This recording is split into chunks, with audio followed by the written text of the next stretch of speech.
traditionally, this is how entrepreneurs start. They go and work for someone, right? They either don't like their boss, they don't like their workplace, or they think that they can do it much better than their boss, or a combo of all three, right? That's why they start. Whether you're an electrician, a builder, a designer, an architect, hey, I can do it better than my boss. Let's go out, open a company, get clients, do it better. Little do they know that their boss is doing more than one job. Yes, there's the job as a designer, if I'm going out as a designer. Then there's a job of the boss running the operations. There's a job of finance and bookkeeping. There's a job of sales and marketing. You have these multiple hats that's brand new to you and you never learned. You're a very good designer, yes, but then how do you overcome this? And you serve your clients well and you attract more clients because you do it so well. But then how do you scale beyond you? Because you can only serve so many clients, right? What happens if you want to bring past that, go past that, and now you're going to let go of the tools? How do you let go of that even? You're just so used to it. So I think that's probably one major common roadblock for newer companies is to learn how to not be the technician, the operator, the craftsman, and be the business owner, the entrepreneur, the manager. And then when you get to the next phase, when you start to have staff, then it's about how do I delegate? How do I let go of my standards? How do I let go of my perfectionists?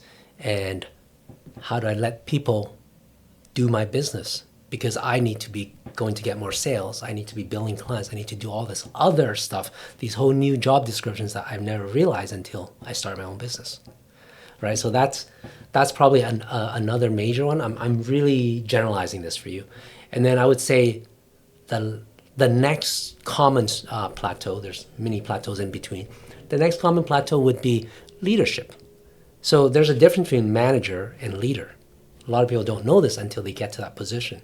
And there's a difference between business owner too. So business owner, entrepreneur, manager, leadership. A lot of people get them all confused, but they're four very distinct things.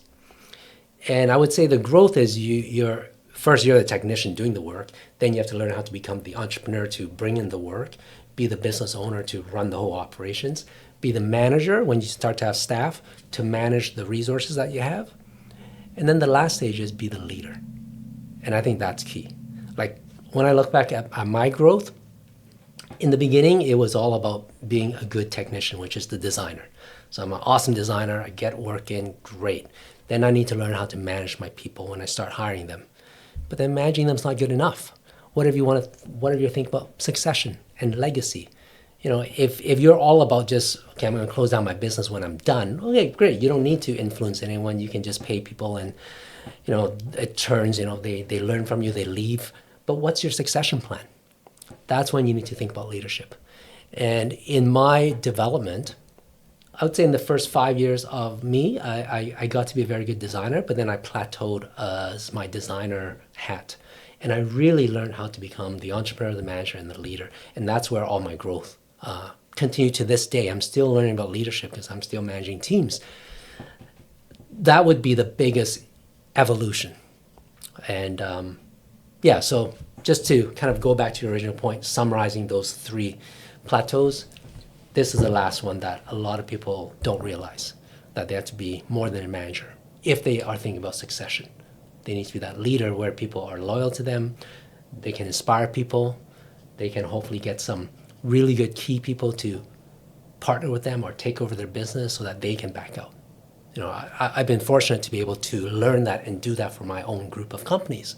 So now as a business coach, I'm out there helping others think about their succession plan and helping them build that organization that is full of culture of where people love to come to work because they believe in the mission that you've set for them, the purpose, the vision that you've laid out, and common values. And that's really the succession planning and sustainable business that everyone should be building, right? You didn't open a business just because you can go and design for someone and take in all this risk. If it's all about being the technician, just go and work for someone. It's much safer than having your own business. If you're opening your own business, you gotta make it to the end, which is this succession planning, right? A lot of people are stuck in this gap, this valley, if you will. So they've started a business They haven't hired yet, which is fine, but then they have no work-life balance because they were wearing all the other hats that we talked about. And then finally they said, okay, I got to start hiring people because I'm so busy. Now they added even more risk to themselves because there's a payroll they have to think about. They can't go on vacation because they got to bring in the work for their staff now. So they're in this kind of valley, this dip. How do they get out of the other side? So it's crossing this chasm. How do they learn how to build a team, inspire a team, build systems, build processes so that they don't need to be here. And this business that they've built becomes what I call the goose that lays the golden egg. If it can constantly generate revenue, constantly generate profit, and you don't need to be there, that is where business owners need to remember why they started. Most business owners started because they want time freedom, but also financial freedom. And they forget the financial freedom part. And actually time freedom because we're there wearing all the hats until they get to this side.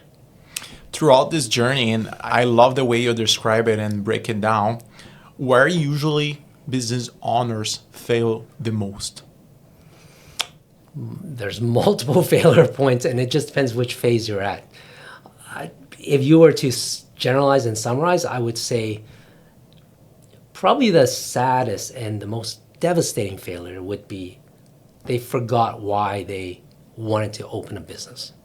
And they get drawn to this wearing multiple hats and this work-life non-balance, and they're just a slave to their business, right? If you're going to be, if you open a business just to be a slave to it, like I said, just go and work for your old boss. At least you can clock in, clock out, and then you're done. As a business owner, you can't do that, right? It's not, you're not like your staff. You're going to be answering the calls after hours. If something hits the fan, you're going to be dealing with it. That's just part of entrepreneurship. So you might as well get the benefit of it, which is get the time freedom, get the financial freedom. So what are you telling me? It's like it sounds like it's not a bad idea, right? And you please let me know if I'm wrong. But I would like to know your opinion about people who leave their jobs, they quit, right? They buy a van, and overnight they become, let's say, an entrepreneur, right? So he deals with his own schedule, right? He books his own appointments, and right now he works for himself. Yes. And this person might make, let's say, $200,000 per year, right? He's really happy. He bought a new truck. He can pay his mortgage, right, and everything is doing amazing.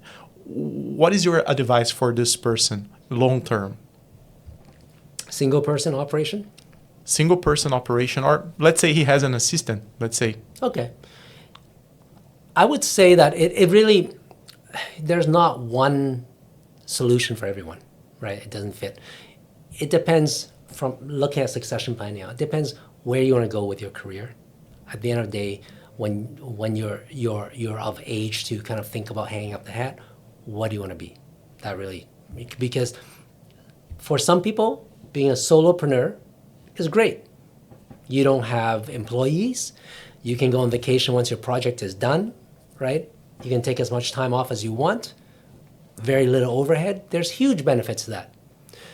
But then others might not be right for them because they got to do with everything. They're answering the phones, they're paying the bills, they're writing invoices, they're doing sales marketing, all of that. So then you start to grow a team. So there's pros and cons. And yes, you can grow a team and then you make sure that you have the overhead and stuff like that. But now you're tied to that direction that you've set.